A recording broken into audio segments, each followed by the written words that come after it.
Today is the birthday of a very famous personality. He was born on this day at least 7,000 years ago, but he's still popular and his story is still told. He remains the best gentleman mankind has known. Sri Rama, Maryada Purusha, Purushottama. What if I told you that the birth of one of the greatest figures in history was marked by a unique astrological alignment? Namaskaraha, I'm Archana Murthy, a professional astrologer and an admirer of the timeless epic Ramayana. Just like many of you, I once thought of Ramayana as a simple tale, good versus evil, with a predictable ending. I even felt that Mahabharata seemed more complex and dramatic in comparison. But I wondered, why is it retold so often? What makes it so special? Over time, I reconnected with Sanskritam and delved into the Adi Kavya, Valmiki Ramayana. I have been reading Valmiki Ramayana for the past 5 years now, in short spells. I truly enjoy it and I find immense peace in it. I realize it's not just a story, but a mirror of life itself, offering endless wisdom and continues to inspire countless generations. When I was younger, I thought Sri Rama's life was too idealistic. But the more I read, the more I saw that his life was full of struggles and sacrifices. A prince who became a wanderer, a warrior who was exiled, a king who lost his wife, and a husband who faced difficult decisions. Yet, through it all, he never wavered from dharma. The Ramayana is timeless because it speaks to everyone. A child sees a heroic tale, a student learns discipline, a parent sees responsibility, a leader understands sacrifice, and a seeker discovers the path to truth. And one fascinating thing about Sri Rama is that, unlike many religious figures whose existence is debated, we know exactly when he was born. This is where our scriptures come in.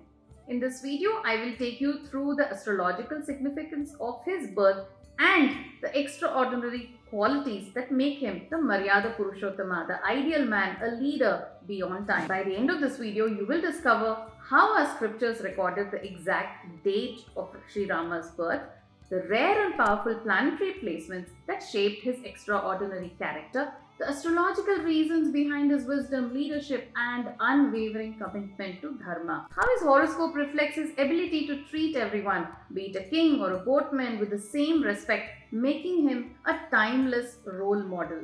So how do we know when Sri Rama was born? They don't just preserve stories, they preserve time itself. His birthday is called Ramanavami, and the name itself gives us a hint. Navami means the ninth Tithi or lunar day. The month is Chaitra and the phase of the moon is Shukla Paksha, the waxing phase.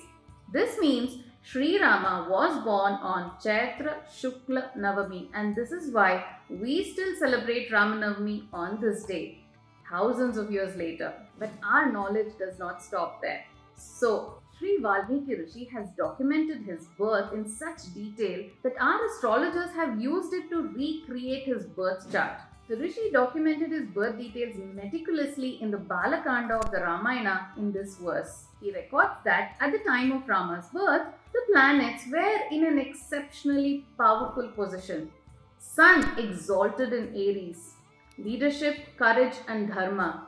Moon in Kataka Rashi, in its own house, which gives deep emotional strength, empathy and devotion.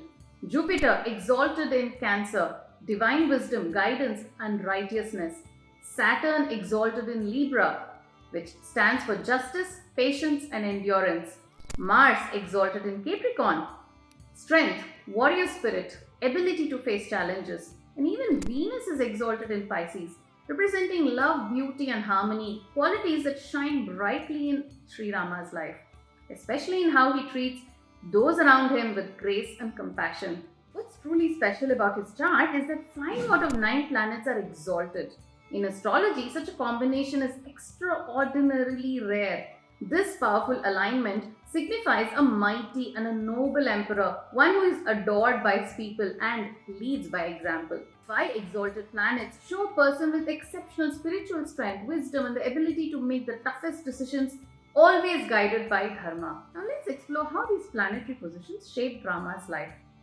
Like I said, Sun is exalted in Aries, who is a born king and Kshatriya leader. The Sun represents courage, leadership and dharma. The Aries sun made him a natural born leader and with unwavering courage.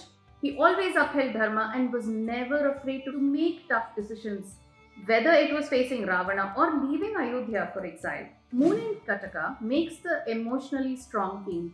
Cancer Moon gave him emotional depth and immense love for his family and people. Despite being a warrior, he was deeply compassionate. His love for Sita, his respect for Kaikeyi, and his bond with Lakshmana all show this. Jupiter is exalted in Cancer, which represents divine wisdom. Jupiter's placement made him a wise and dharmic ruler. He always followed the path of righteousness even when it meant personal losses. Saturn again in Libra was made him the just and the fair king. Libra is the sign of balance, and Saturn in this position made him a ruler who always upheld justice. Even in personal matters like Sita's Agni Pariksha, we see how he always put his duty before emotions. Mars exalted in Capricorn, the warrior and protector. Mars gave him the strength to fight battles with discipline and strategy. His defeat of Ravana was not just about strength, it was about fighting for dharma. One of the most remarkable aspects of Sri Rama's life was how he treated everyone with dignity and fairness regardless of their background. Rama treated Guha like a dear friend and accepted his hospitality with gratitude. Hanuman wasn't just a devotee, Rama valued his wisdom and saw him as an equal. Rama didn't see Sugriva as a mere Vanara but as a rightful king and a trusted ally. Despite being Ravana's brother Vibhishana, Rama welcomed him with open arms for choosing the path of dharma. Rama's life is the very essence of dharma in action. He led not with authority but with inclusivity, proving that true greatness lies in values, not in titles. Even after 7,000 years, his story remains relevant. Whether you are a CEO, a teacher, or a parent, Rama's life teaches us that true leadership is about fairness and respect, not power. Justice and righteousness should always take precedence over personal desires. Compassion and humility defines a truly great person. His legacy isn't just a tale from the past, it's a guide for how we can live with honor and integrity today. As we celebrate Ramanavami, it's amazing how Sri Rama's life continues to inspire us after so many years. His sense of justice, compassion, and commitment to doing what's right are timeless lessons we can all learn from. In fact, Brahma predicted, Yavat sthasyanti girayah saritascha mahitale tavad Ramayana katha lokeshu prachalishyati. As long as the mountains stand and the rivers flow on earth, the story of the Ramayana will continue to spread across the world. That's what Brahma predicted about Rama and his story Ramayana. In a world where we are all trying to figure out what true leadership and dharma really mean, Rama's life is like a timeless guidebook showing us that it's not about titles, but how we treat others and stay true to our values. Thanks for joining me in exploring this incredible story. I hope you walk away with a bit more understanding of why Sri Rama continues to inspire us all. Jai Sri Ram, Dhanyavadaha.